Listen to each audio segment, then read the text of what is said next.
여러분 안녕하십니까? 제이크 목사입니다.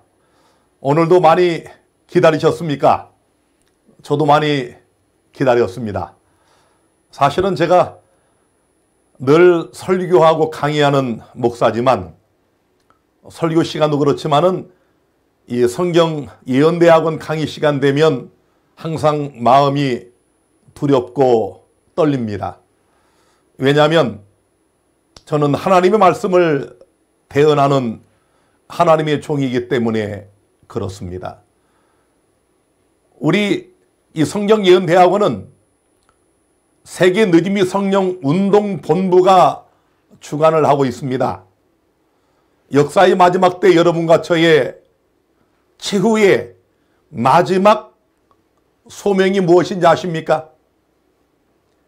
하나님 아버지께서 약속하신 느짐비의 성령을 충만히 받고 예루살렘과 유대와 사마리아와 땅끝까지 이르러 예수의 증인이 되는 것입니다. 예수님께서 구하라, 찾으라, 문을 두드리라. 이 엄청난 명령과 약속을 주셨는데 무엇을 구하고 또 무엇을 찾고 무엇을 두드려야 할까요? 우리 주님께서 답을 주셨습니다. 구하고 찾고 문을 두드리면 하늘아버지께서 가장 좋은 것 성령을 주시겠다고 약속을 했습니다. 여러분들이 이 성경 예언대학원 강의를 하나씩 들으시면서 그런 마음, 그런 믿음, 하늘아버지께서 우리에게 약속한 느짐비의 성령을 간절히 사모하는 그런 심령을 갖고 참여하시게 되기를 간절히 바랍니다. 오늘은 요한계시록 14번째 강의 시간이 되겠습니다. 오늘도 전해드릴 내용이 참으로 엄청납니다. 오늘 강의 주제는 요한계시록 3장 빌라델비아 교회, 이런 주제가 되겠습니다. 이제 오늘 여러분이 이 강의를 들으시면서 또 이 강의가 끝날 때쯤에는 어떤 결단이 서야 됩니다. 내가 정말 이대로 살아도 될까? 내가 지금 이렇게 교회를 다니고 이렇게 신앙생활을 하는 이것이 나를 부르신 하나님의 목적이 맞는 것일까? 이런 생각을 가져야 됩니다. 자, 7시대로 계시된 기독교의 역사, 오늘은 6번째 교회, 빌라델비아 교회입니다. 세계 선교 시대로서 1798년부터 1844년까지 이르는 그런 기간에 대한 교회입니다. 자, 이렇게 지도를 보시면은 우리 반모섬, 사도 요한이 이 계시록의 말씀을 기록한 반모섬으로부터 시계 방향으로 여기 6번째 교회 빌라델비아. 자, 이제 우리는 다음 주에 마지막 하나 라오디게아 교회를 남겨두고 있습니다. 빌라델비아라는 이 언어의 뜻은, 단어의 뜻은 형제의 사랑, 이런 뜻을 갖고 있습니다. 자, 왜 이런 단어를 하나님이 사용하셨을까요? 버가모의 왕 아탈로스 2세가 동생 유메네스 2세에 대한 사랑으로 동생에게 필라델푸스라고 하는 칭호를 부여를 했습니다. 그래서 이 아탈로스 2세의 동생인 유메네스 2세의 그 칭호 필라델푸스, 여기에서 빌라델비아, 형제의 사랑으로 이 지역을 명명하게 된 것입니다. 빌라델비아 교회의 역사적 배경을 잠깐 보면, 자, 이 빌라델비아 교회는 관문이 된 도시였습니다. 관문. 전파의 사명을 다한 도시. 또 여기는 지진이 자주 일어났던 그런 역사를 가진 도시입니다. 그러면서 농업과 가죽 제조 직조업이 유명했던 그런 도시였습니다. 사대교회, 그 사대 쪽으로부터 이 남동쪽으로 연결된 로마 제국의 우편로를 따라서 약 45km를 내려오면 거기에 위치한 신생도시였고요. 지금 보는 장면은 바로 현재 유적으로 남아있는 필라델피아의 모습을 여러분이 보고 있습니다. 자, 아까 이 관문의 도시라고 했던 이유가 있습니다. 로마 제국의 주요 교역로에 위치하여 상업이 발달했고 또 산지를 지나는 길목에 자리 잡고 있었습니다. 그래서 동부 고원지대로 들어가는 관문 역할을 한 것입니다. 자, 여러분, 이 필라델피아는 쉽게 말하면은 헬라의 문화와 언어를 소아시아에 전하기 위하여 세운 그런 도시가 바로 이 필라델피아입니다. 그래서 이곳을 통해서 모든 것이 오고 갔습니다. 문화와 언어. 그래서 필라델피아는 역사가 짧은 도시였지만 삽시간에 이곳을 통하여 모든 문화와 이런 문명이 소아시아의 각 곳에 보급이 되었기 때문에 이곳을 관문의 도시. 그래서 실제로 그 당시에 이 관문, 그곳을 통과하는 문을 열고 닫는 열쇠가 있었습니다. 그래서 그 수문장들, 그 관문을 지키던 자들이 아주 엄청난 자긍심을 가졌다고 합니다. 특별히 이 필라델피아 교회는 포도 농사로 유명했습니다. 그래서 이 포도주를 만들어 가지고 소아시아의 한 300여 교회의 무상으로 성찬식에 사용하는 이 포도즙을 공급을 하면서 형제 사랑을 실천한 도시가 필라델피아였습니다. 자, 아까 말씀드린 것처럼 이 필라델피아 교회는 1798년 1000년 이상 기승을 부리며 맹위를 떨치며 중세암흑 시대를 주도했던 로마의 교황권이 무너지기 시작한 그때로부터 우리 예수 그리스도께서 대제사장으로 하늘 지성소에 입성하시는 2300주야가 끝나는 때인 1844년까지를 필라델피아 교회, 우리가 그렇게 부릅니다.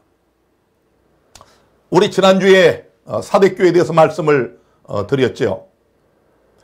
자, 종교개혁으로 뭔가 일어서는 듯 했던 하나님의 교회가 신학교리 논쟁으로 분파가 됐죠. 자, 이제 지난 시간에 잠깐 말씀드린 것처럼 그런 경건의 운동, 17세기, 18세기에 일어난 모라비안 운동, 또 모라비아 교회, 이런 운동을 통하여 서서히 참으로 동토처럼 얼어붙었던 거의 죽게 되었던 하나님의 교회가 이제 새로운 그런 신학의 또 신앙의 봄을 맞게 되었습니다.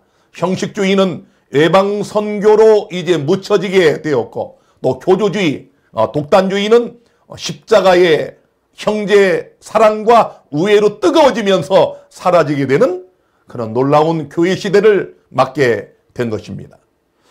자, 이 빼놓을 수 없는 이 시대의 인물 존 웨슬리입니다.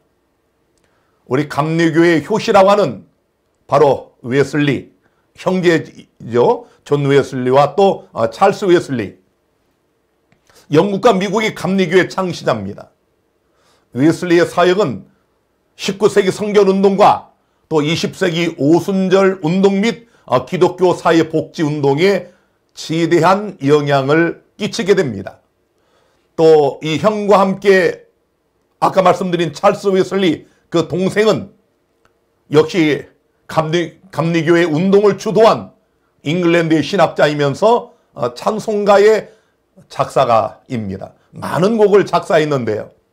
아마 여러분이 잘 아시는 만입이 내게 있으면, 또 천부의 의지 없어서, 이런 명곡, 이 찬송가를 작사한 사람이 바로 찰스 웨슬리입니다. 이 두 형제의 경건운동, 또 새로운 신학의 지평을 여는 이들의 각고의 노력을 통하여 하나님의 교회는 새로운 시대를 맞게 됩니다. 자, 이들과 함께 조지 휘필드, 이분도 이 당시에 빼놓을 수 없는 경건운동의 또 효시입니다. 영국의 신학자이면서 설교자였습니다. 18세기 영국 존 웨슬리와 감리교의 운동을 시작하였고 개혁주의적인 감리교 신학을 주장하면서 그 기틀을 다진 사람이 바로 휘필드입니다. 이 휘필드가 남긴 유명한 말, 또 제가 아주 좋아하는 말인데요. 나는 녹슬 없어지기보다 달아 없어지기를 원한다. 여러분은 어떻습니까? 이 제이콥 목사도 저의 남은 모든 인생을 우리 주께서 이 땅에 오시는 그날까지 달아 없어지기를 원합니다. 우리가 이 성령예언대학원을 개설한 이유도 그 중에 하나입니다. 자, 이런 경건주의 운동에 힘입어서 우리가 잘 아는 것처럼 1776년 7월 4일 미국이 독립을 합니다. 자, 1620년에 신들에게 왔던 퓨리턴, 이 청교도들에 의한 이 미국이 드디어 독립을 하게 되면서 우리가 요한계시록 12장을 공부할 때 더 상세히 설명을 드리겠지만 땅이 여자를 도와 그 입을 벌려 용의 입에서 토한 강물을 삼키니 바로 하나님의 교회, 특별히 여자의 마지막 남은 자손이 이 땅에 탄생하도록 기틀을 만들어주는 이 땅의 나라 미국이 등장을 하고 또 1789년에 프랑스 혁명이 일어나게 되지요. 자, 그러면서 더 놀라운 사실은 1804년에 대형 성서 공예가 발족이 됩니다. 자, 성서 공예가 발족이 된다는 얘기는 이제 하나님 말씀을 마음대로 인쇄와 찍어내서 어느 누구나 손쉽게 성경을 읽을 수 있는 시대, 성경을 마음대로 공부할 수 있는 이런 시대가 열린다는 것을 의미합니다. 이게 왜 중요합니까? 바로 얼마 전만 해도 이렇게 하나님의 말씀 성경을 불태우고 또 성경은 사제들 외에는 못 보게 하고 이런 엄청난 중사묵시들을 지났지 않습니까? 자, 그래서 이렇게 성경이 인쇄돼서 누구나 원하면 마음대로 볼 수 있는 이런 책으로 출판된다고 하는 것은 얼마나 놀라운 하나님의 역사입니까? 그러면서 1816년에는 미국 성서 공예가 또 발족이 되지요. 자, 여러분, 이 모든 것들이 무엇을 의미하는지 아십니까? 자, 우리가 지금 빌라델비아 교회 6번째 교회를 공부하고 있는데 이제 마지막 라오디게아 교회가 남아있지요. 여러분과 제가 지금 머물러 있는 이 마지막 시대, 자, 지금 이 빌라델비아 교회는 그 시대를 향하여 성큼성큼 가고 있습니다. 아무리 사단이 우는 사자처럼 광분하여 할 수만 있으면 택한 자라도 미혹하고 삼키려고 하는 이런 시대가 거듭되었을지라도 하나님의 섭리와 그분의 계획과 그분의 역사는 한 채 어긋남 없이 진행되고 있다는 사실을 우리는 알아야 됩니다. 자, 이렇게 성경을 많은 사람들이 이제 보게 되면서 드디어 1840년에 우리가 잘 아는 미국의 초교파적인 재림운동이 일어나게 되는데 그 역사의 주인공은 바로 침례교회의 윌리엄 밀러였습니다. 자, 드디어 다니엘 선지자도 그토록 알기를 원했던 그런 하나님께서 다니엘아 너는 가라. 이 말씀을 인봉한다. 마지막 때까지 이렇게 2번이나 강조하셨던 인봉된 다니엘서가 개봉이 돼서 드디어 이 성경의 모든 예언과 말씀이 종국적으로 가리키는 예수 그리스도의 재림으로 이 땅에 수많은 그리스도인들의 시선을 끌게 되는 그런 놀라운 운동이 바로 미국에서 발흥된 재림 운동이었습니다. 자, 놀라운 사실은 다니엘서 8장 14절에 2300주야까지니 그때의 성소가 정결하게 함을 입으리라. 우리 대학원생 성도 여러분, 사실은 이 다니엘서가 구약의 예언서, 또 요한계시록 신약의 예언서, 짝을 이루면서 성경의 가장 중대한 예언서인 것을 일반 개신교 목사들도 다 압니다. 그런데 21세기 예수 그리스도의 재림이 참으로 임박한 이 역사의 마지막 때 이 순간까지도 이 다니엘서 8장 14절을 역사적으로 정확하게 풀어내고 해석하는 교회를 여러분이 보셨나요? 장로교회가, 성결교회가, 침례교회가, 나사렛 성결교회, 오순절교회, 그 어떤 교회가 이 말씀을 해석을 하던가요? 자, 이 하나님의 관심은 바로 이제 이 말씀이 개봉이 되어서 역사의 마지막에 2300주야가 끝나는 그때 하늘 성소가 정결해지고 예수께서 이 땅에 재림하시는 것, 이것이 하나님의 최고의 관심사요. 또 이 땅에 하나님을 사랑하고 성경의 가장 중대한 예언인 예수의 재림을 기다리는 성도들의 관심사가 아니었겠습니까? 다시 말하면 마틴 루터를 위시하여 종교개혁이 일어나서 1000년 이상 로마 가톨릭의 교권에 의하여 훼손되고 버려지고 파손되고 무너진 하나님의 진리의 터들이 하나씩 회복이 되었지 않습니까? 장로교회를 통해서는 장로제도, 성결교회를 통해서는 성결, 감리교회를 통해서는 경건, 오순절교회를 통해서는 성령, 이런 여러 가지 진리들, 또 침례교회를 통해서는 세례가 아닌 침례, 로마 카톨릭이 완전히 버려버린 바 되었던 이런 진리를 개신교회가 하나씩 찾아오면서 여러분, 역사의 마지막에 하나님의 교회, 여자의 남은 자손, 하나님의 계명을 지키며 예수의 증거를 가진 이 마지막 교회가 출현하는 것이 이 성경의 예언의 핵심입니다.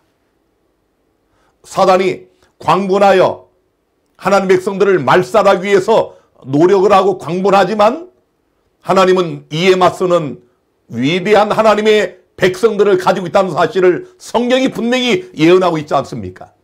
그래서 우리가 이 도표를 잠깐 다시 한번 보시면 제가 다니엘서를 말씀드릴 때 여러분에게 소개해드린 도표입니다. 시간 관계상 제가 간단히 말씀드리면 이 부분, 여러분이 이 도표를 나중에 이제 영상으로 다시 한번 반복해서 잘 보시기를 바랍니다. 이 도표를 여러분이 이렇게 멈춰놓고 상세히 보시기를 바랍니다. 하나님 말씀이 1.1획도 틀림없이 얼마나 역사 속에 정확하게 성취가 되었는가, 이걸 우리가 이 도표를 통하여 확인할 수가 있습니다. 여러분과 제가 살아가는 이 시대가 그냥 이렇게 역사에 묻혀서 지나가는 한 시대 같습니까? 우리가 다니엘서와 요한계시록의 예언을 통하여 하나님은 살아계시고 하나님 말씀은 운동력 있고 그분이 한번 하신 말씀은 하나도 땅에 떨어지지 아니하고 성취되고 또 이루어지고 필하시고 끝내시는 하나님의 역사를 우리가 볼 수 있지 않습니까? 1260년 종교암흑 시대, 이 시대를 끝낸 것은 마틴 루터의 종교개혁이 바로 시조가 되었고, 또 말씀드린 것처럼 17, 18세기의 경건주의 운동, 바로 지금 우리가 공부하고 있는 이 부분입니다. 이 부분.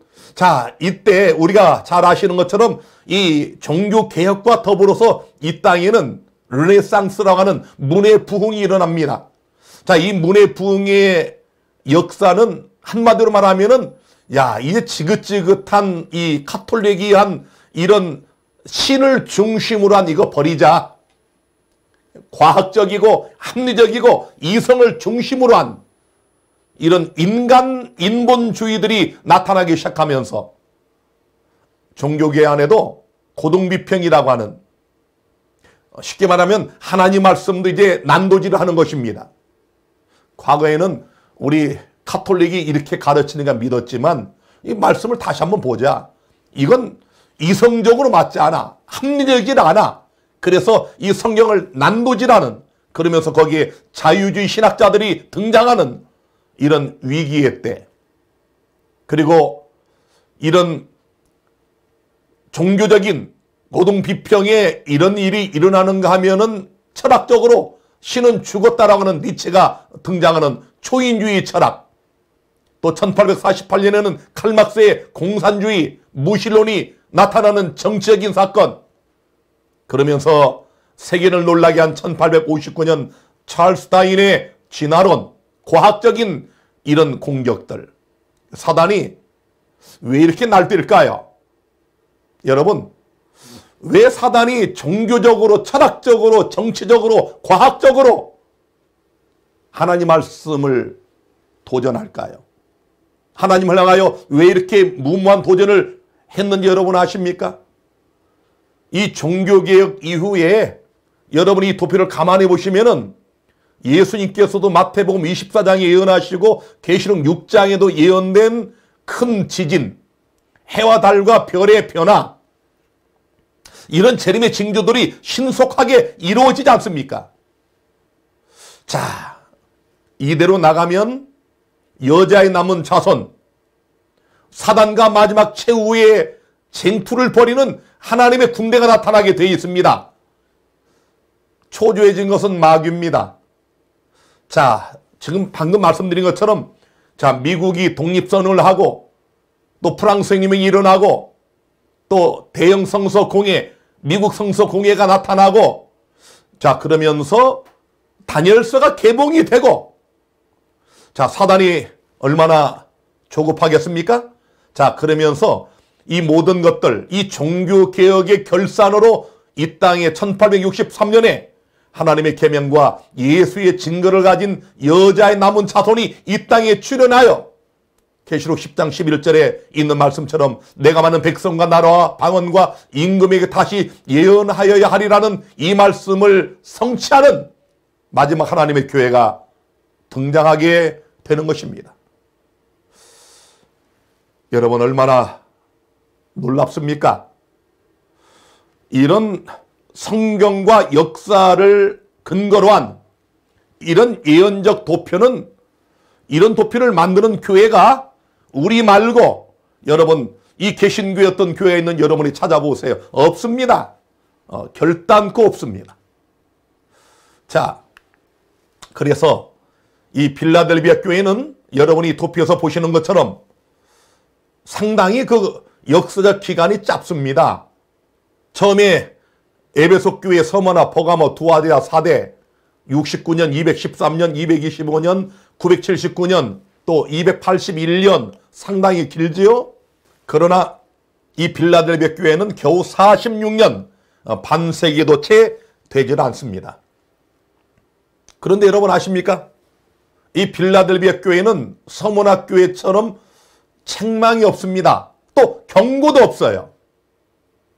아주 짧은 기간을 가진 시대적 교회였지만 왜 하나님께서 이 교회를 책망하지 않으셨을까요? 왜 이 교회는 경고도 하지 않으셨을까요? 하나님께서 가장 우리에게 원하시는 것이 무엇인지 아십니까? 너희는 가서 천하 족속으로 제자를 삼아 아버지, 아들과 성령의 이름으로 그들에게 침례를 주고, 여러분, 천하 만민에게 복음을 전파하라고 하는 것. 마태복음 24장의 재림의 징조 중에 여러분 여러 징조들이 있지만은 그 마지막 어떤 말씀이 있던가요? 천국 복음이 모든 민족에게 증거되기 위하여 전파되리니 그제야 끝이 오리라. 여러분은 얼마나 전도하십니까? 얼마나 이 주님의 복음을 전하기 위해서 여러분이 기도하시고 노력을 하십니까? 2021년도 이제 며칠 남지 않았습니다. 여러분이 한 해를 어떻게 보내셨나요? 2021년 새해 벽두에 하나님께 서원하고 또 기도로 약속한 것을 얼마나 지키셨습니까? 여러분이 예수님을 사랑하시고 성령으로 거듭나 성령의 지배를 받는 하나님의 성도가 맞다면 여러분 가슴 안에 전도하지 않고는 견딜 수 없는 불같은 심령이 일어나야 됩니다. 만약 그렇지 않다면 여러분은 병이 깊게 들어있는 것입니다. 하나님이 왜 이 빌라델비아 교회를 책망하지 않으셨는가? 책망할 게 없는 게 아니고 책망하지 않으신 이유는 이 교회는 목숨 걸고 하나님의 복음 전파를 위하여 최선을 다했기 때문에 그렇습니다. 자, 가장 짧은 기간 안에 세계 선교의 위협을 이룬 교회가 바로 빌라델비아 교회였습니다.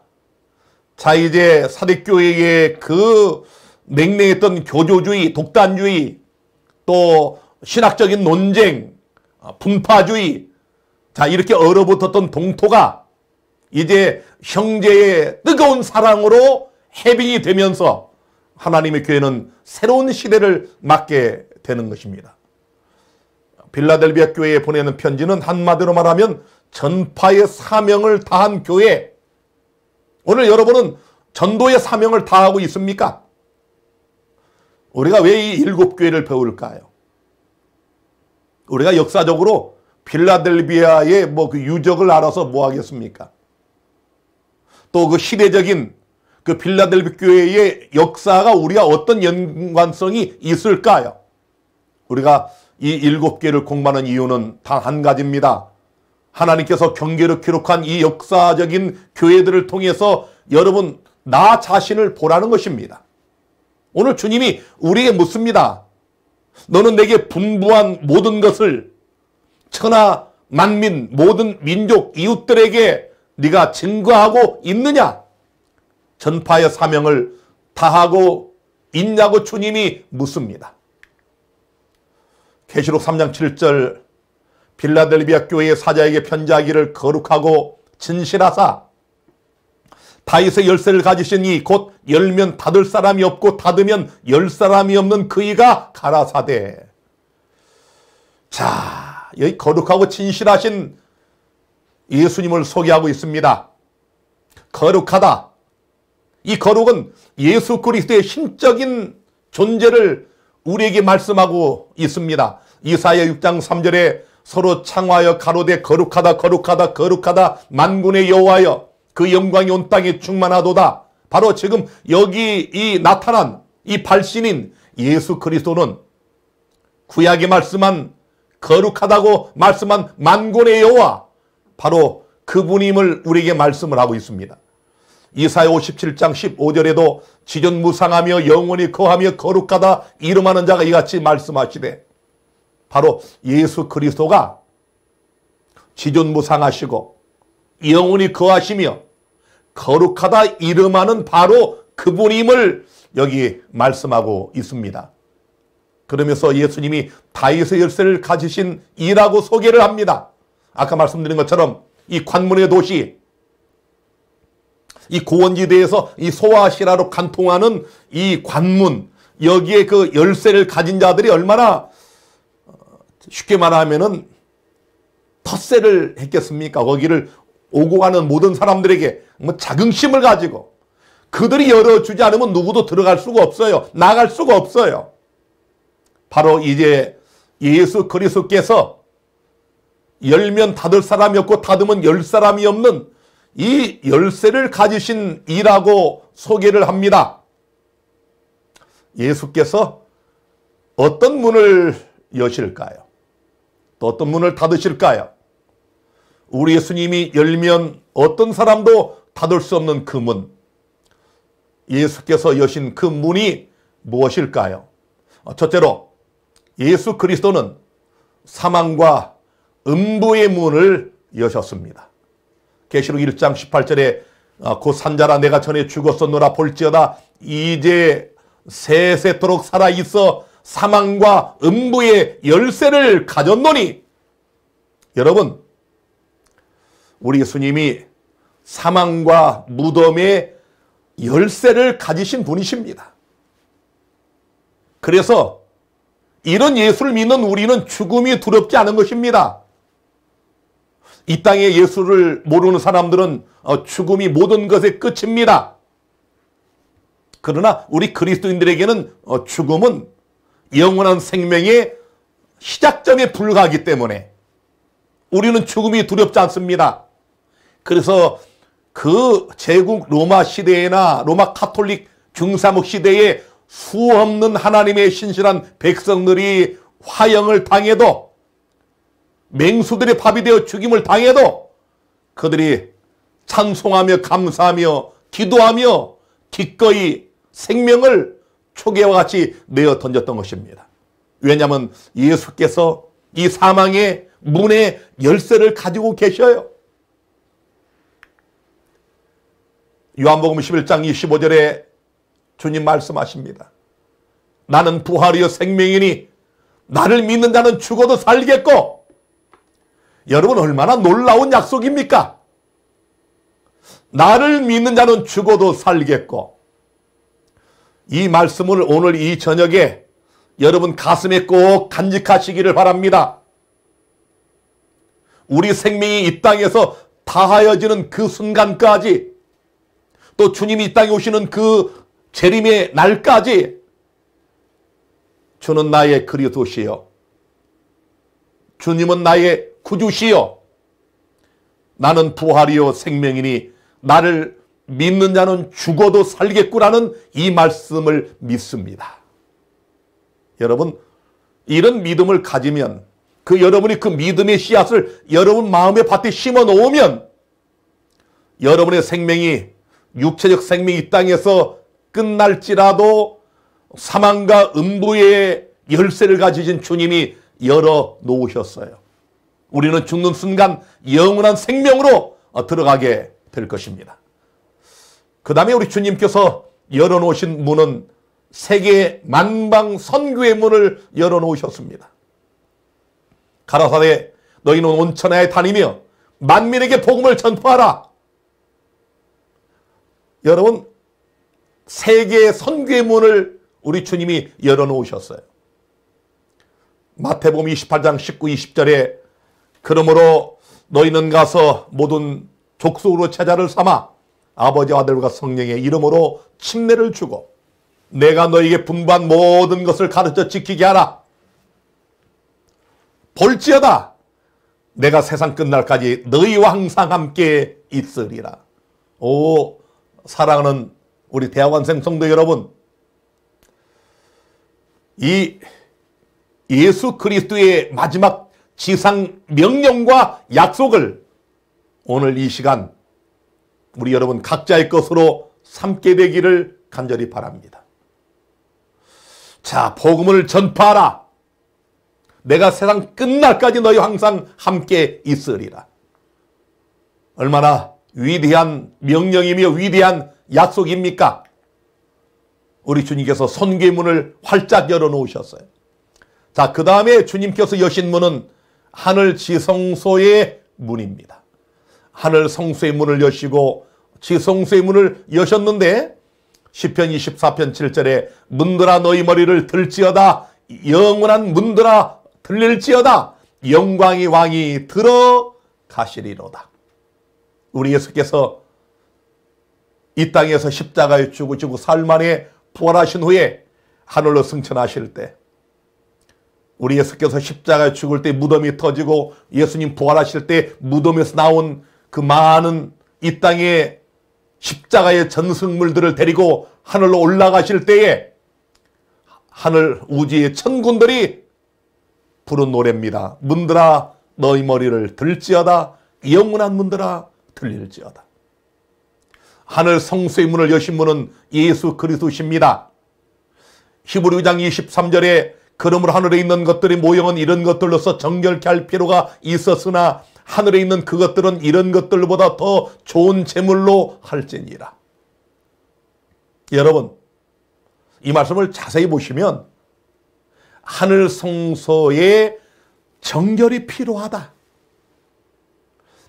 이 지상 성막은 짐승의 피로 정결하게 되었지만 이 모형과 그림자의 원형과 실체인 하늘 성소는 예수 그리스도의 더 좋은 제물인 피로 정결케 할 것이다.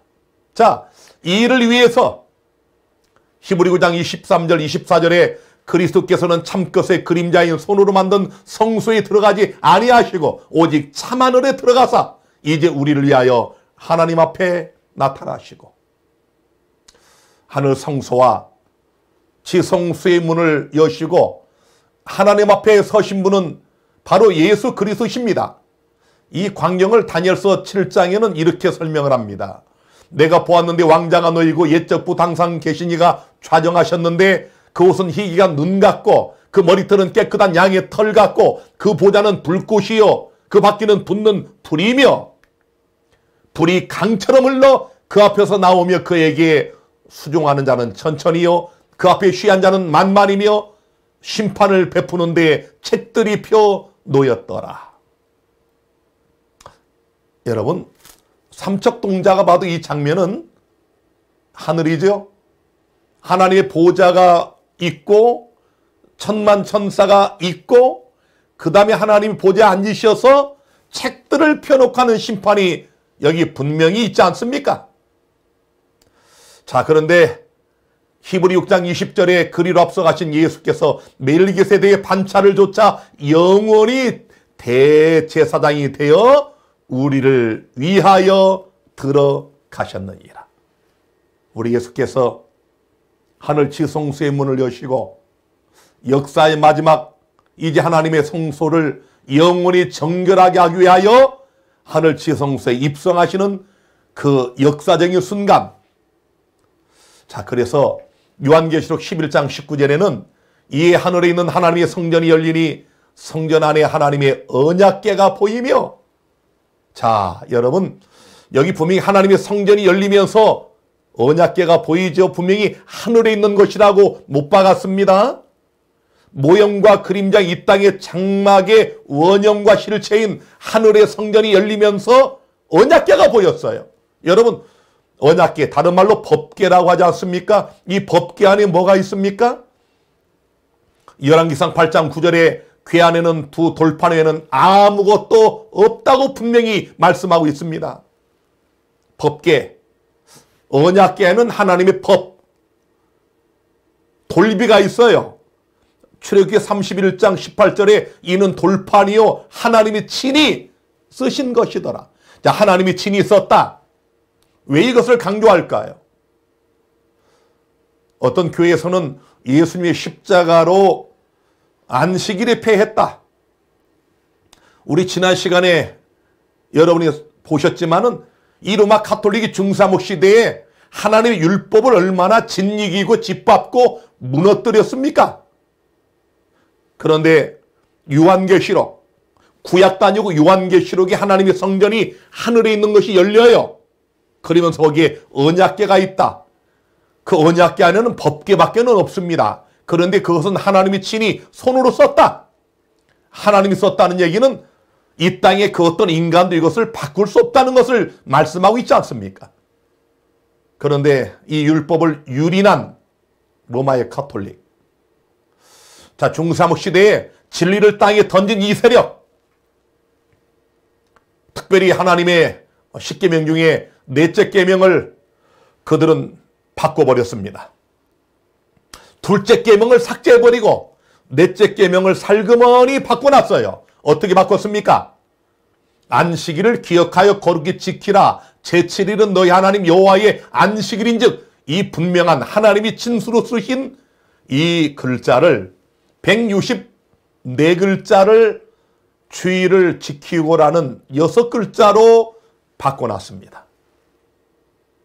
얼마나 놀라운 사실입니까? 얼마나 경악스러운 일입니까? 자, 그래서 종교개혁이 일어난 지 500년이 넘었지만 이 땅의 개신교들이 거의 다 아무것도 모르고 중사목 시대에 로마 가톨릭이 살짝 위조해놓은 변개시켜버린 그 위조된 10계명에 있는 주의를 지키고 이걸 지키고 있는 참으로 안타까운 현실을 우리가 지금 보고 있지 않습니까? 성경은 이렇게 말씀을 합니다. 야고보 2장 10절에 누구든지 온 율법을 지키다가 그 하나에 거치면 모두 범한 자가 되나니, 얼마나 엄중한 말씀입니까? 간음하지 말라 하신 이가 또한 살인하지 말라 하셨은즉 내가 비록 간음하지 아니하여도 살인하면 율법을 범한 자가 되느니라. 분명합니까? 아무리 여러분이 부모를 공경하고 도적질하지 않고 살인하지 않고 간음하지 않고 거짓말하지 않고 탐내지 않아도 안식일을 지키지 않으면 하나님의 율법을 모두 범한 자가 된다는 이 엄중한 사실을 기억하시기를 바랍니다. 자, 이 빌라델비 교회에 대한 칭찬과 권고를 살펴봅니다. 계시록 3장 8절에 내가 내 행위를 아노니 내가 적은 능력을 가지고도 내 말을 지키며 내 이름을 배반치 아니하였도다. 여러분, 이 칭찬을 좀 우리가 받고 싶지 않습니까? 제이콥 목사야, 네가 적은 능력을 가지고도 큰 일을 이루었구나. 제가 이 칭찬을 받기를 원합니다. 적은 능력, 신분과 지위, 자산 등 참으로 현실적 여건이 굉장히 열악한 시대가 이 빌라델비아 시대입니다. 로마 카톨릭이 세계 선교의 보루를 거의 장악한 사실을 우리 지난 시간에 보았지 않습니까? 1784년까지 전 세계에 20개 정도의 개신교 선교 본부가 없었다는 사실은 얼마나 비참한 사실입니까? 자, 이런데 이때 적은 능력을 가졌던 한 사람이 나타납니다. 현대 선교의 아버지라 일컫는 윌리엄 캐리. 이 그림에서 보는 것처럼 이 사람은 구두 수선공입니다. 여러분들 지금도 우리가 직업에 귀천이 없지만 구두 수선을 한다. 사회적인 지위가 있거나 그런 사람 아니지 않습니까? 거의 막노동에 해당이 되는 이 구두 수선공 윌리엄 캐리. 이 사람이 여러분 10대 때 회심을 하고 그 다음에 이제 영국 국교에서 침례교회 목사가 됩니다. 20대 때. 그리고 이 사람이 이제 하나님 앞에 기도하면서 이 세계 선교에 대한 뜨거운 불이 마음에서 일어나기 시작합니다. 어떻게 하면 내가 세계 복음을 전할 수 있을까?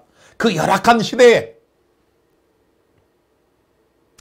자, 그래서 세계 지도를 그려놓고 세계 선교 지역을 그가 꿈을 꾸면서 끌어안고 잠을 자면서 하나님 앞에 기도하기 시작합니다. 그리고 그가 맡은 교회에서 드디어 세계 선교에 대한 그 자신의 포부를 밝힙니다. 그러나 그 당시에 그가 속한 교회의 원로 목사들이나 모든 분들이 다 반대하고 가족들이 극심한 반대를 합니다. 그 교회에서는 이 젊고 유능한 이 목사를 또 다른 데로 보내면 안 된다고 하는 생각에서 만류한 것도 있었지만 그 당시에 해외 선교를 한다고 하는 것은 참으로 엄두가 나지 않았을 때입니다. 그러나 윌리엄 캐리는 교인들을 설득하고 가족들을 설득하고 가족들을 데리고 참 어려운 그 당시에 상상도 할 수 없었던 인도로 선교를 떠납니다. 여러분, 그 당시 인도는 미신이 아주 팽배해가지고 쉽게 말하면 남편이 죽으면 젊은 아내도 남편을 따라 같이 죽게 하는 이런 미신이 성행했고, 여러분 그런 곳에 가서 복음을 전한다. 그 다음에 말라리아가 아주 거기에 창궐하고, 그래서 이 윌리엄 캐리가 인도에 가가지고 고생을 얼마나 했는지 여러분 아십니까? 6, 7년을 전도했는데도 한 명도 전도를 못했어요. 공공연하게 할 수는 없으니까 몰래 해야 되는데, 아니 여러분 6, 7년을 고생했고 그때에 그 아들 하나가 말라리아 이질에 걸려 죽습니다. 또 아내가 나중에 정신병에 걸려요. 상상이 되십니까? 아니 그냥 자국에서 복음 전도자로 목사로 살아도 충분히 살 수 있는 여건이 있었는데도 불구하고 그 모든 것을 다 내팽개치고 자신을 십자가로 구원하신 예수님의 그 망극한 사랑에 도취돼서 모든 걸 다 기득권을 버리고 그 동인도라는 참으로 그 상상할 수 없는 그런 인도 나라에 가가지고 아내는 나중에 정신병에 걸려버리고 아들 하나는 병에 죽어버리고 이런 윌리엄 캐리의 놀라운 헌신. 윌리엄 캐리가 한 유명한 말이 하나 있습니다. 하나님으로부터 위대한 일들을 기대하라. 하나님을 위해 위대한 일들을 성취하라. 얼마나 놀라운 문구입니까? 윌리엄 캐리는 바로 자기가 말한 이것을 그대로 생애 속에 실천한 하나님 앞에 신실한 종이었습니다. 캐리는 나중에 죽을 때 지인들에게 내 묘비에 이렇게 써달라고 부탁을 합니다. 윌리엄 캐리, 여기에 잠들다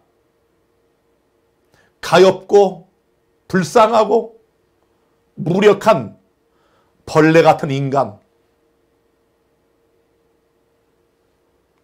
예수님, 당신의 친절한 팔에 안기나이다. 그래서 여러분이 지금 보시는 것처럼 이 초라한 윌리엄 캐리의 묘비에 그대로 이 말이 써 있습니다.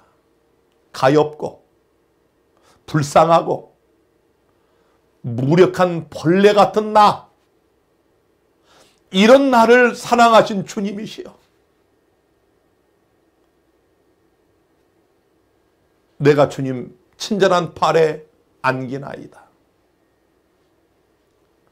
그는 적은 능력을 가지고도 참으로 상상할 수 없는 엄청난 일을 이루어낸 7년 동안 한 명의 영혼도 없다 그 후에 열심히 생명 다한 선교적 선교 열성에 엄청난 많은 사람들이 예수를 믿고 구원받는 역사가 나타났습니다. 자, 그러면서 이러한 윌리엄 캐리의 선교 정신에 영향을 입어서 1792년 영국 침례에 선교회가 조직이 되고요. 1794년에 선교 잡지인 복음 전도지가 최초로 출판이 됩니다. 또 1796년에 뉴욕 선교회가 조직이 되고, 자, 제가 시간 관계상 다 말하지 못합니다. 여러분이 나중에 영상을 되돌려서 자세히 보시기를 바랍니다. 1798년에 선교선 더프호가 46명의 선교사를 태우고 출발을 합니다. 자, 또 1800년에 베를린에 선교학교가 설립이 되고, 자, 이렇게 서서히 여러분 세계 복음의 문이 열려지고 있는 겁니다. 자, 열면 닫을 리가 없는 세계 선교의 문을 다윗의 열쇠를 가진 예수님이 여셨어요. 자, 이 선교의 열매로 오늘 여러분과 제가 지금 여기에 있는 것입니다. 1804년에 대형 성소 공예를 발족하고 1807년에 로버트 모린슨이 중국 전도로 출발을 합니다. 1814년에 미국 침례회가 선교연합회를 조직을 하고 1816년에 미국 성서교회가 조직이 됩니다. 자, 그 다음에 1820년에 하이람 빙하미 하와이 전도를 출발하고, 자, 1824년에 베를린 선교회가 조직이 됩니다. 1829년에 알렉산더 더프가 인도 전도를 위해 출발하고 1844년에 존 크라프가 동아프리카 선교를 위해 출발합니다. 자, 여러분, 대략적으로 말씀드렸지만 열면 닫을 리가 없는 선교의 문을 예수께서 열어 놓으신 것이 분명하지 않습니까? 자, 그러면서 우리가 이제 정말 기대했던 윌리엄 밀러가 여기 이제 등장을 합니다. 자, 여러분, 성경의 결론, 성경의 모든 예언의 결론은 예수 그리스도의 재림이에요. 드디어 이 땅에 다니엘서가 개봉이 되면서 이 땅의 모든 그리스도인들, 신실한 자들에게 재림기별이 전파가 되는데요. 1806년에 피베르의 예언들에 관한 논문들이 출판이 됩니다. 1821년에 조셉 윌프 유럽과 아시아, 아프리카, 아메리카에 걸친 세계적인 전도 여행을 통해서 그리스도의 신속한 재림을 능력 있게 선포한 사람이 바로 이 사람입니다. 또 1824년에는 얼빙, 이 사람은 영국과 스코틀랜드의 재림을 전파하고 1829년에 아치발드 메이슨, 이 사람은 다니엘서 2300주야 예언적인 숫자 등 두 편의 논문을 출판하게 됩니다. 자, 그러면서 1831년에 얼빙이 계시록 해설을 출판하게 되고 드디어 1831년에 이런 모든 예언과 말씀을 열심히 연구하던 침례교회의 평범한 농부였던 윌리엄 밀러가 재림기별을 전파하기 시작하고 1838년에 조시아 리치가 밤중 소리를 발간하면서 1840년에 재림을 믿고 기다리는 성도들이 보스턴에서 최초로 총회를 갖게 되고요. 1843년에 스웨덴에서 어린아이들이 재림기별을 힘있게 전파하는 놀라운 기적과 같은 그런 일이 나타나게 됩니다. 자, 그러면서 드디어 이제 서서히 하나님께서 요한계시록 10장에 예언한 놀라운 사건이 성취되는 시대에 접어들게 됩니다. 작은 책을 먹어라.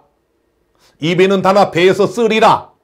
자, 다니엘서를 이제 드디어 개봉하고 2300주야를 연구합니다. 그 당시에 연구한 그림들, 성경 교재들입니다.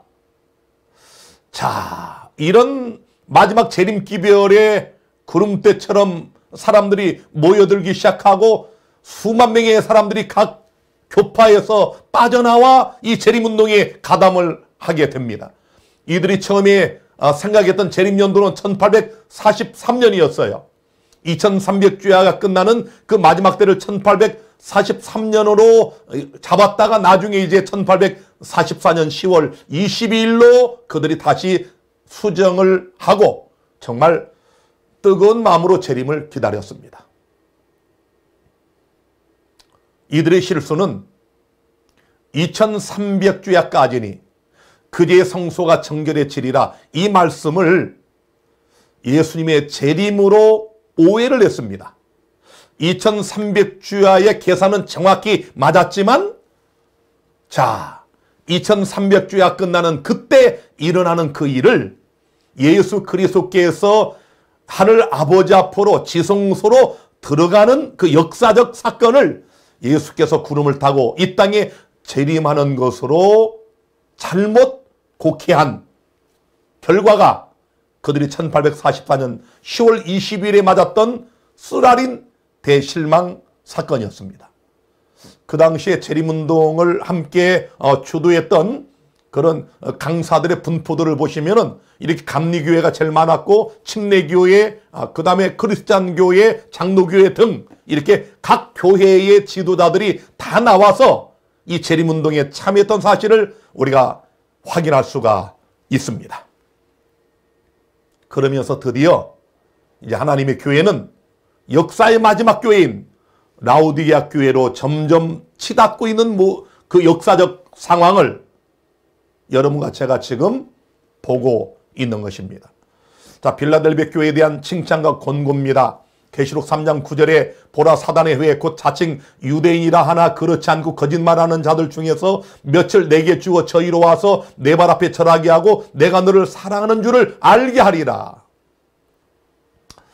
우리 계시록 2장 9절에도 이미 자칭 유대인이라고 하는 자들의 회방도 안 오니 실상은 유대인이 아니고 사단의 회라고 우리 예수님이 가르쳐 주셨지 않습니까? 여기 사단의 회, 곧 자칭 유대인이라고 하지만 그렇지 않고 거짓말하는 자들. 자, 이런 거짓기별자들은 언제나 있었습니다. 지금도 있지 않습니까? 지금도 하나님의 교회 안에 이런 거짓 이설자들, 기별자들이 교묘하게 들어와 있음을 우리가 보고 있습니다. 예수님은 이들을 사단의 회라고 분명히 못 박았어요. 자, 저희로 와서 네 발 앞에 절하게 한다. 이것을 엘렌 화이트는 이렇게 설명을 합니다. 사단의 교회에 속한 자들이 자신이 영원히 잃어버린 바 된 것을 깨달았을 때 절망 중의 성도들의 발 앞에 엎드릴 것이다. 아직은 이르지 않았으나 각 사람의 진정한 품성을 드러낼 시험의 때에 그들은 자신들이 영원히 잃어버린 바 되었음을 알게 됨으로써 정신적 고민에 압도되어 저들은 성도의 발 앞에 엎드릴 것이다. 시간이 없지만 잠깐 제가 이 말씀을 이해시키기 위해서 제가 좀 제 개인적인 얘기를 좀 하겠습니다. 서울의 한 모 교회에 제가 옛날에 다녔던 교회인데요. 거기에 아주 신실한 우리 집사님 몇 분이 우리 명광미디어 말씀을 아주 애청하는 분들입니다. 그런데 그 교회에 한 여집사가 있습니다. 한 자매가 있는데 제가 한 10여 년 데리고 있었던 그런 자매입니다. 제가 한 10년 이상 데리고서 가르치던 초등학교 3학년인가 아마 5학년인 그때 제가 만나서 10년 이상을 데리고 있었으니까 얼마나 저를 잘 알겠습니까? 근데 이제 이곳에 있을 때도 그 자매가 참 많은 문제를 야기시키고 저를 좀 어렵게 했던 그런 자매였는데 이곳을 떠나서 그가 결혼하고 또 공교롭게 제가 옛날 다니던 그 교회를 다니면서 그저 저는 그가 과거에 잘못들은 회심하고 잘 열심히 우리 하나님 앞에 충성을 다하는 여집사로서 살기를 바랬는데 저는 나중에 알았습니다. 얼마나 저에 대한 중상모략을 하는지요. 상상할 수 없는 박진아와 이 분일교의 뭐 요양은 이런 그 껍데기만 딱 진실이고 거기에 모든 거짓의 살과 피를 다 붙여가지고 만들어낸 박진아는 우리 지금 명광미디어의 팬이 되신 그 여집사님 말 그대로 표현하면은 총이 있으면 쏴 죽인다고 했을 정도로 그런 아주 못된 목사. 저는 그 집사님이 제 말씀을 우연히 듣다가 이 목사님이 그럴 리가 없다 하고 바르게 판단하시고 이제 한 2년 가까이 아주 정말 저와 가끔 통화도 하시고 이 두 네 분이 얼마나 이 말씀을 사랑하시는지요. 저는 그것으로 끝난 줄 알았습니다. 근데 얼마 전에 또 다른 사람을 통해서 이제 얘기가 들려오는데 이제 몇 년 전에 했던 그 중상모략에다가 더 소설을 쓰고 덧붙여가지고 정말 상상할 수 없는 입에 담기도 끔찍스러운 그런 거짓으로 저를 중상모략을 하는 것이었습니다. 제가 재림마을에다가 그 자매 이름을 밝히진 않았지만 대략적인 글을 써서 그 자매가 회개하기를 기도한다는 내용을 썼습니다. 그리고 얼마 후에 제게 전화가 왔습니다. 불과 뭐 한 20일 전 같습니다. 내가 전화를 받자마자 통곡을 하면서 그냥 흐느끼면서 한 20여 분을 울면서 죽을 죄를 졌다고 목사님이 용서해달라고 제가 기꺼이 저도 같이 울면서 내가 너를 용서한다. 걱정하지 마라. 그 죄짐을 내려놔라. 그렇게 잘 끝났습니다. 여러분 여기 지금 그런 얘기를 하는 겁니다. 그 자매가 저를 참으로 수년 동안 중상모략을 하고 거짓으로 음해를 하다가 나중에 이 성령의 어떤 작용이었는지 아니면 뭐 어떤 앞으로 당할 심판에 대한 두려움이었는지는 잘 모르겠지만 저한테 와서 전화로 납작 엎드려 잘못을 빌었습니다. 지금 그런 얘기를 하는 겁니다. 나중에 악인들이 자기가 잃어버린 것을 정확하게 알았을 때 하나님의 성도들의 발 앞에 엎드릴 것이다. 그런 얘기입니다. 자, 이 마지막 칭찬과 권고 10절입니다. 내가 나의 인내의 말씀을 지켰은즉 또한 너를 지키어 시험의 때를 면하게 하리니 이는 장차 온 세상에 임하여 땅에 거하는 자들을 시험할 때라. 내가 너를 지키어 시험의 때를 면하게 하겠다. 그래서 여러분, 빌라델비아 교회는 역사의 마지막 라오디게아 교회가 겪는 개국 이래 없는 짐승의 표가 시행이 되고 짐승이 우상에게 경배하게 하는 이 시험의 때를 면하도록 우리 주님이 배려를 해 주셨습니다. 이제 바톤은 우리에게 넘어왔습니다. 지금 이 말씀을 듣고 있는 여러분과 저는 요한계시록에 있는 마지막 교회 라오디게아 교회에 머물러 있습니다. 개국에 없는 시험은 이제 곧 우리 앞에 닥치게 될 것입니다. 3장 11절에 내가 속히 이 말이니 내가 가진 것을 굳게 잡아 아무나 내 면류관을 빼앗지 못하게 하라. 여러분, 조사심판의 장면입니다. 우리 주님께서 2300개가 끝나는 1844년 10월 22일에 우리를 위한 대제사장으로, 우리의 중보자로, 우리의 대언자로 하나님 앞에 나아가셨습니다. 이 심판이 끝나면 우리 주님 이 땅에 재림하시는 것밖에 남지 않았습니다. 자, 내 면류관을 빼앗지 못하게 하라.